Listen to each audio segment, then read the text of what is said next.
Well, today, Charlene, we're diving into an interesting topic, the dark side of toxic positivity. What do we mean by that? Oh my gosh, there's so much behind this. Is like you see so many things out there in the social media world where people are just focusing so much on just be positive, don't like worry about what's going on, and just like avoiding the feelings that people are experiencing. Yeah, and there's so much about toxic positivity that we want to really explore, but and how it has been misused. Like we're seeing it misused in, as you said, social media. You know, the whole coaching arena, fake it till you make it, things like that. And though they serve a purpose, or they may serve a purpose in a few individuals, we can't just box everyone with the whole. Yeah, absolutely. You can't just put everybody in the same box altogether. And, you know, we have an experience around positive, toxic positive, it's a bit of a tongue twister, toxic positivity, and how it actually affected us and our lives, and how it actually brought us off course and out of balance in so many areas of our life. And then we built up these false expectations of what we thought our life would be, only to realize that that was so out of balance and was actually causing us more anxiety, more stress than the actual purpose around being positive. Absolutely. So it can actually be a bit of a vicious cycle. Yeah, it's almost counterintuitive, like you're on one hand, it's good to be positive, but then when you take it, like you said, to the extremes, it really counteracts, the actual benefits of being positive. Yeah, so I think we need to look at, first of all, what is toxic positivity, and then look at ways of actually balancing and what is the right way of being positive and actually knowing what you're going to achieve in life. You know, there's one thing to dream and set goals that are positive and, but there's another thing to take that to an extreme when it's actually causing anxiety and damage. So what is toxic positivity in the first place? So maybe you want to share about your own experience and maybe a bit of a definition. Yeah, absolutely. Stephen, I remember when I was going through a tough patch and people just kept telling me, just stay positive. Just don't worry about, what you're going through. It's going to be better. And just stay positive because that's what you need to do, right?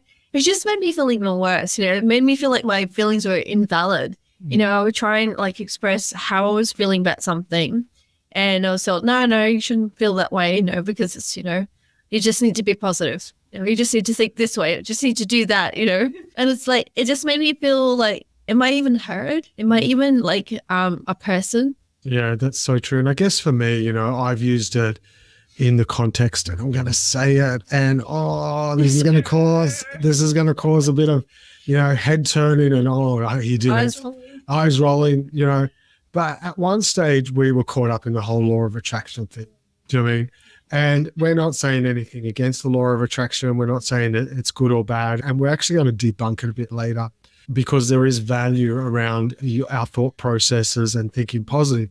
And, we were so caught up with the law of attraction and goal cards and things like that. And we still have goal cards. We still have things like that. But it came to a point where it became toxic was when we were striving in our own strength and trying to create it in our own strength, not realizing that actually force negates. Oh my gosh, tell me about it.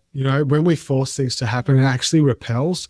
You look at a mother and a teenager, when you say, don't do that. And they're actually going to do that. So that's when it becomes toxic, when it actually becomes more stress. When we look at toxic positivity, it's really over the overgeneralization of a happy, optimistic state that results in a denial, minimization, and validation of genuine human emotional experiences. And we've seen it so many times. Don't acknowledge your feelings, just, pretend that everything's okay. Yeah. So for instance, we had to say goodbye to our fur baby a few days ago, and things like, well, I hope you're not going to get another dog. That's not actually what I need to hear right now. Not exactly helping. That's not exactly helping. She's been part of my life for 15 years, She's been my shadow for 15 years. It was probably one of the hardest things I had to do.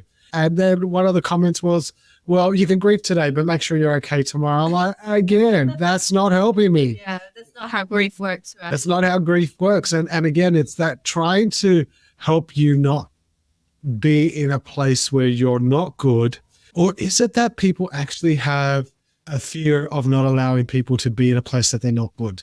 Stephen, I think you actually hit the spot there. And a lot of people come from a place of well-meaning, but is it really that they're actually just uncomfortable with those emotions? Seeing other people suffering like with those emotions, it's more about their discomfort rather than, wanting someone to be better. Although it's, it's not that it's like consciously they're uncomfortable or like are trying to express a discomfort. They're actually wanting to make you feel better, but they're not realizing that it's really actually about them. Charlene, that's a really good point. And I think if we look at why is it harmful when we do that to people is because by suppressing your true feelings, and it prevents dealing with the real issue at hand. So it can actually lead to feelings of shame, guilt, and isolation. Absolutely. And if you're not allowing someone to express their emotions or express who they are when it comes to their emotion and just tell them to be positive, it's actually quite damaging because it's not validating who they are. And we're not talking about, yes, if someone's in that victim state where they just rehash the same thing over and over again, and they're not actually willing to do the work to get over that, then there's a place where you need to protect yourself and set boundaries. Yeah. But we're talking about genuine response. In that genuine moment of grief, when you're initially feeling that moment and feeling those emotions, just being shut down and told to feel the opposite way is not going to help them, because you're just making them feel like as though their feelings don't matter, as though, what they're feeling is not valid, that they're not going to be able to get through this if they don't stop now. But I think too, I love what Romans 12:15 says. It says, rejoice with those who rejoice and mourn with those who mourn. So I think, the Apostle Paul is actually saying, listen to those that are happy, listen to those that are praising God, but also listen to those that are just having a bit of a hard time right now and they're mourning over something and they're not rejoicing. And, like mourning doesn't have to be death. It can be a loss of a goal. It can be absolutely, you're just having a crappy day and you just want to get it off your chest, take time to listen. But also we're talking about a third person not validating your emotions, but are you doing that to yourself? And that's what toxic positivity is about. It's when you're being that third person to yourself and suppressing what's going on. Yeah. And sometimes it can also be done out of fear of what other people will think of you. You know what I mean? You're just pretending that everything's okay because you're worried about what other people will say and worried that people invalidate feelings. So you're kind of beating them to the process, trying to hide how you feel. Yeah.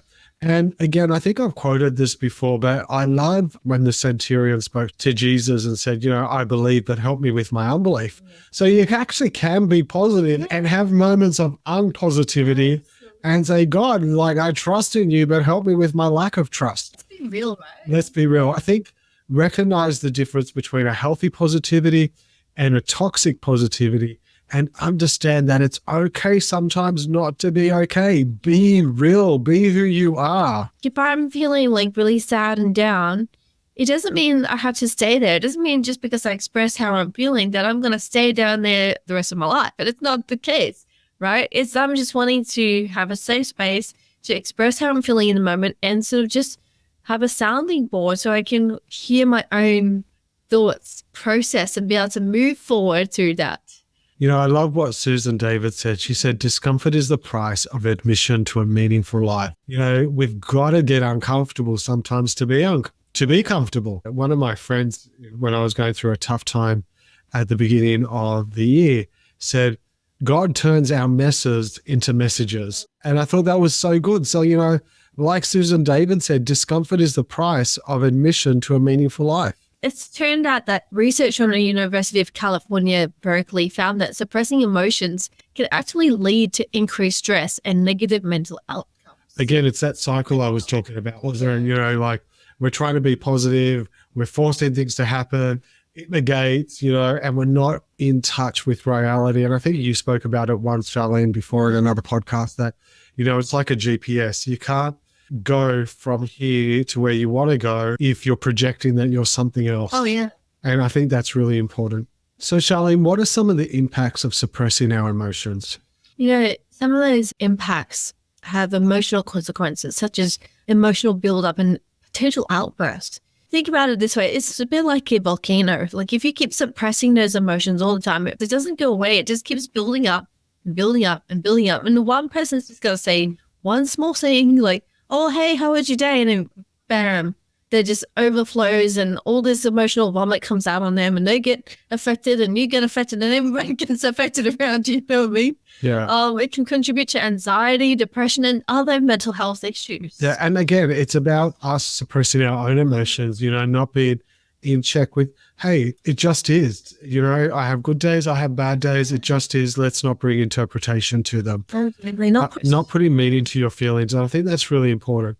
Acknowledging feelings, but not over-analyzing our feelings. Absolutely. Surprisingly as well, Stephen, suppressed emotions can actually manifest as physical symptoms such as headaches, muscle tension, and digestive issues. Yeah, absolutely. And, I've got experience with that. I know that as soon as I'm not dealing with something, I get that tension around my neck and shoulders. Yeah. Let's talk about this because there's also an aspect of realizing how people process emotions in order for them to stay on the positive side, So for instance, with me, when I'm quite stressed or if I'm quite in a state of analyzing, I retreat and I don't want to talk about it.